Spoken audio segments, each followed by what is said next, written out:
Raportin e votuar në Komisionin e Jashtëm të Parlamentit Evropian për Shqipërinë Sali Berisha e cilësoi objektiv. Nga Seria Blu, kryedemokrati tha se dokumenti konstaton jo vetëm farsën zgjedhore, por edhe tentativën e kryeministrit Rama për të kapur sistemin e drejtësisë. Objektiv ka bërë diagnozën e plot të problematikave me të cilat përballohet vendi, ka dhe rekomandime të vyrat për narkoqeverin me për opozitën. Hjeja e zezë e Edi Ramës dhe Lubi Ballukut është në çdo rrjesht të këtij raporti.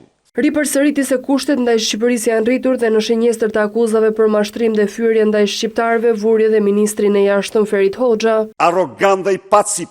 Ministri i Jashtëm duhet t'jap dorëheqjen. Procesin e nisur në Hag ndaj ish-presidentit Thaçi dhe komandantëve të UÇK-s e cilësoi të pabazuar në prova dhe tha se qeveria duhet të kishte ndërmarrë hapa diplomatik për të amenduar raportin dhe rezolutën ku flitej për transplant organesh. Nuk kam konstatuar qoftë dhe një provë të vetme të krimeve për të cilat ata burra janë akuzuar.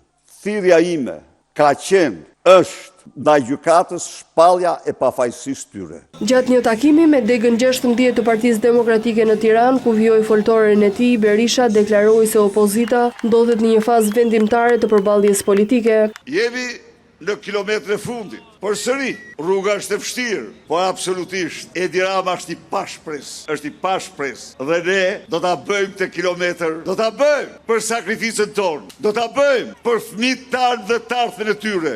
Në këtë kuadër ai bëri thirrje për mobilizim qytetar dhe pjesëmarrje të gjerë në protestën e paralajmëruar për 8 maj në Tiranë, të cilën e konsideroi si një hap të rëndësishëm në betejën për rikthimin e demokracisë dhe të drejtave qytetare në vend.